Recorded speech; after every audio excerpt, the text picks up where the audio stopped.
Première phase, recul des deux bras pendant la prise d'élan d'attaque, avec le bras droit et le bras gauche qui vont chercher loin derrière. On voit le recul des bras qui forment quasiment un angle droit avec le reste du corps, indispensable pour aider à l'impulsion du saut d'attaque par la suite. Deuxième phase, avancée des deux bras en mouvement circulaire vers le haut, avec le bras gauche qui reste en position haute et le plus tendu possible. On voit sur ce cliché que le bras gauche aurait pu être plus tendu, comme illustré par le trait vert. Le bras droit commence à s'ouvrir pour préparer l'armée. Phase 3. Position finale du geste armé. Le bras droit est complètement reculé et le coude plié. Le bras gauche reste tendu et en position haute. Cette position est appelée position de l'archer, image très représentative pour les jeunes. À signaler que l'épaule droite est complètement ouverte pour un recul maximum aidant la recherche de puissance lors de l'avancée du bras. Phase 4. Le bras droit avance avec l'épaule droite sans baisser le coude du même bras.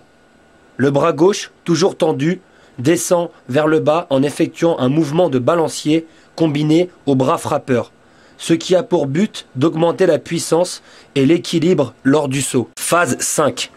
Le bras droit vient percuter la balle en position haute.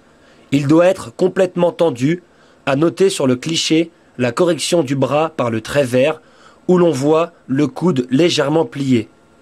La frappe de balle s'effectue légèrement devant le corps, pour pouvoir imprimer sur la balle tout l'élan du corps et augmenter la précision des angles. À noter l'avancée de l'épaule qui a parcouru un trajet allant du plus reculé au plus avancé.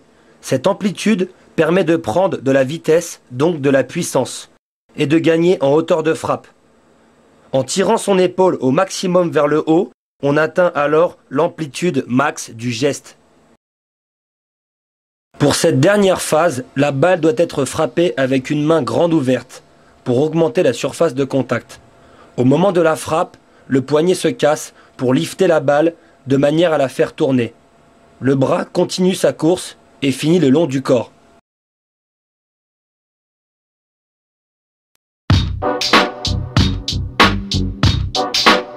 Le joueur effectue un pas avec sa jambe gauche plus ou moins ample, de manière à se positionner idéalement par rapport au ballon à attaquer.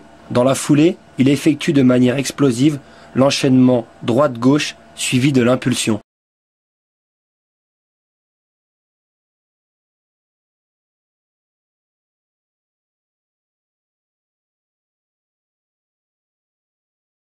One, two, three, let's go!